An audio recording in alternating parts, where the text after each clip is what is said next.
इसको लेकर कोर्ट फैसला सुनाएगा। बड़ी खबर बता रहे हैं आपको, जहां सांसद इंजीनियर रशीद की जमानत याचिका का ये पूरा मामला है। दिल्ली की पटियाला हाउस कोर्ट में इसको लेकर एक बार फिर से सुनवाई हुई है और एनआईए ने हर बार की तरह इस बार भी अंतरिम बेल देने पर विरोध किया है। कस्टडी पैरोल का एनआईए ने विरोध किया है। जमानत पर 7 मार्च को फैसला आएगा। इस पूरे मामले पर दिल्ली की पटियाला हाउस कोर्ट में सुनवाई हुई है। 7 मार्च को इसको लेकर फैसला सुनाया जाएगा। वकीलों और एनआईए के बीच जमकर बहस हुई है, तर्क वितर्क हुआ है और एनआईए ने अंतरिम बेल और कस्टडी पैरोल का एक बार फिर से विरोध किया है। बारामूला से सांसद हैं इंजीनियर रशीद और उनकी जमानत याचिका को लेकर दिल्ली की पटियाला हाउस कोर्ट में बहस हुई है इंजीनियर रशीद के वकीलों और एनआईए के वकीलों के बीच। आपको बता दें कि अब्दुल रशीद संसद की कार्रवाई अटेंड करने को लेकर उन्होंने ये याचिका लगाई थी और इसको लेकर 7 मार्च को फैसला आएगा। इंजीनियर रशीद के वकीलों ने दलील दी है कि कश्मीर की 45% आवाम का प्रतिनिधित्व करते हैं सांसद इंजीनियर रशीद। नॉर्थ कश्मीर के बारामूला से सांसद हैं। 2 लाख से ज्यादा वोटों से मौजूदा समय में मुख्यमंत्री उमर अब्दुल्ला जब उन्होंने 2024 का लोकसभा चुनाव लड़ा था उस वक्त उन्होंने हराया था इंजीनियर रशीद ने। 2 लाख से ज्यादा वोटों का अंतर था। और खुर्रम हमारे सहयोगी ज्यादा जानकारियों के साथ फोन लाइन पर मौजूद है। खुर्रम, बताया जा रहा है कि जमकर बहस हुई है इंजीनियर रशीद के वकीलों और एनआईए के वकीलों के बीच। जरा बताएंगे तफसील से क्या हुआ। चलिए खुर्रम से दोबारा जुड़ने की कोशिश करेंगे। इस वक्त की बड़ी खबर बता रहे हैं आपको, जहां इंजीनियर रशीद के वकीलों ने यह दलील दी है कि कश्मीर के 45% आवाम का प्रतिनिधित्व करते हैं इंजीनियर रशीद। बारामूला से सांसद हैं और उनकी कॉन्स्टिट्यूएंसी में बहुत सी ऐसी योजनाएं हैं जो एक सांसद के जरिए लागू होती हैं और इस लिहाज से उनका सत्र में शामिल होना और उनकी जमानत होना कहीं ना कहीं जरूरी है। इसको लेकर एनआईए ने एक बार फिर से विरोध किया है और एनआईए ने हाईकोर्ट के ऑर्डर का हवाला देकर विरोध किया है।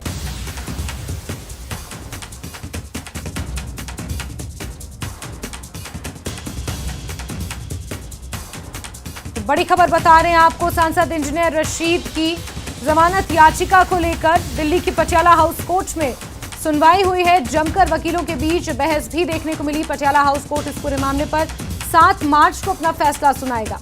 एनआईए ने अंतरिम बेल का विरोध किया है और हर बार की तरह एनआईए ने इस बार भी अंतरिम बेल का विरोध किया है। तो इंजीनियर रशीद की जमानत से जुड़ा हुआ ये पूरा मामला है। सांसद इंजीनियर रशीद। खुर्रम हमारे साथ फोन लाइन पर मौजूद हैं। जी खुर्रम, अगर आप मुझे सुन पा रहे हैं तो बताइए क्या कुछ हुआ कोर्ट में आज। देखिए, आज बहुत ही गर्मा गर्म बहस हुई है एनआईए के वकीलों की तरफ से और जो इंजीनियर रशीद के वकील हैं दोनों के बीच बहुत गर्मा गर्म बहस हुई। इंजीनियर रशीद के वकीलों की तरफ से खास तौर से ये दलील दी गई कि इंजीनियर रशीद पार्लियामेंट उनको जाना चाहिए क्योंकि वो 45% जो कश्मीर वैली का जो इलाका है उसकी नुमाइंदगी करते हैं और पार्लियामेंट के जरिए कानून बनाया गया है कि पार्लियामेंट में नुमाइंदे जाएंगे, वोटर नहीं जाएंगे। तो जो भी जम्मू कश्मीर के अवाम की जो समस्याएं हैं या जो उनकी दिक्कतें हैं या जो प्रॉब्लम्स हैं उनको लेकर आवाज उठाना वो बहुत ही जरूरी है। और इसी के साथ साथ बहुत सारी जो स्कीमें हैं, चाहे वो स्टेट गवर्नमेंट की हो या फिर वो सेंट्रल गवर्नमेंट की हो, वो जो उसका एक जरिया उनको नाफिज करने का जो जरिया होता है वो मेंबर ऑफ पार्लियामेंट होता है। तो सीधे तौर पर उनको पैरोल दी जानी चाहिए, चाहे वो कस्टडी पैरोल दी जाए, चाहे वो जो अंतरिम बेल है, अबूरी जमानत है वो दी जाए।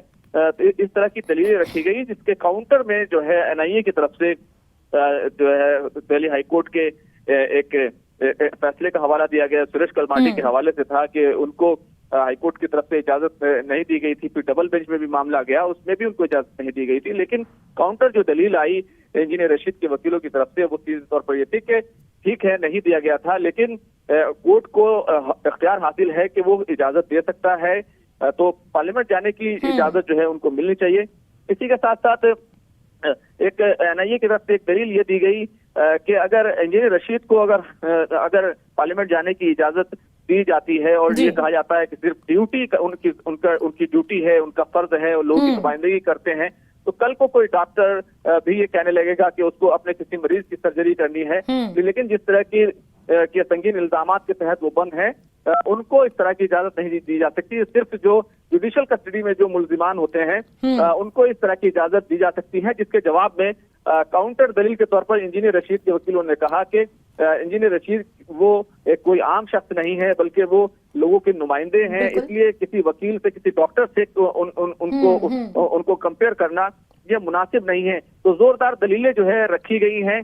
तो 7 मार्च को इस सिलसिले में अदालत जो है वो अपना फैसला सुनाएगी, लेकिन बहुत ही गर्मा गर्म जो है बहस आज जो है वो सामने आई है। बिल्कुल बिल्कुल खुर्रम, बहुत बहुत शुक्रिया, आप नजर बना के रखें इस पूरे मामले पर। और क्योंकि ये पूरा मामला कोर्ट में विचाराधीन है, तो इस पर अपनी तरफ से किसी भी तरह की कोई टिप्पणी कर देना या किसी भी तरह का कोई आकलन कर देना ये कहीं ना कहीं संवैधानिक नहीं है। लेकिन जो कोर्ट में हुआ उसके मुताबिक गर्मा गर्म बहस हुई है सांसद इंजीनियर रशीद के वकीलों और एनआईए के वकीलों के बीच। एनआईए लगातार सांसद इंजीनियर रशीद की जमानत का विरोध कर रही है। पटियाला हाउस कोर्ट 7 मार्च को इसको लेकर फैसला सुनाएगी। लेकिन जिस तरह से एनआईए के वकीलों ने तर्क दिया कि अगर डॉक्टर को सर्जरी करने के लिए जमानत दे दी जाए, तो दूसरी तरफ सांसद इंजीनियर रशीद के वकीलों का यह कहना था कि डॉक्टर कोई लोगों का चुना हुआ नुमाइंदा नहीं है। लेकिन सांसद इंजीनियर रशीद लगभग 45% जो आबादी है कश्मीर की, उसका प्रतिनिधित्व करते हैं। बारामूला से वो सांसद है और उन्हें अधिकार है, क्योंकि बहुत सी ऐसी योजनाएं हैं जो सांसद के माध्यम से, सांसद निधि के माध्यम से जो बहुत सारे काम होते हैं, वो लोगों के हित में, जनहित में वो काम करवाने सांसद इंजीनियर रशीद को जरूरी है। और इसको लेकर एक गर्मा गर्म बहस हुई है और 7 मार्च को दिल्ली की पटियाला हाउस कोर्ट इसको लेकर फैसला सुनाएगी।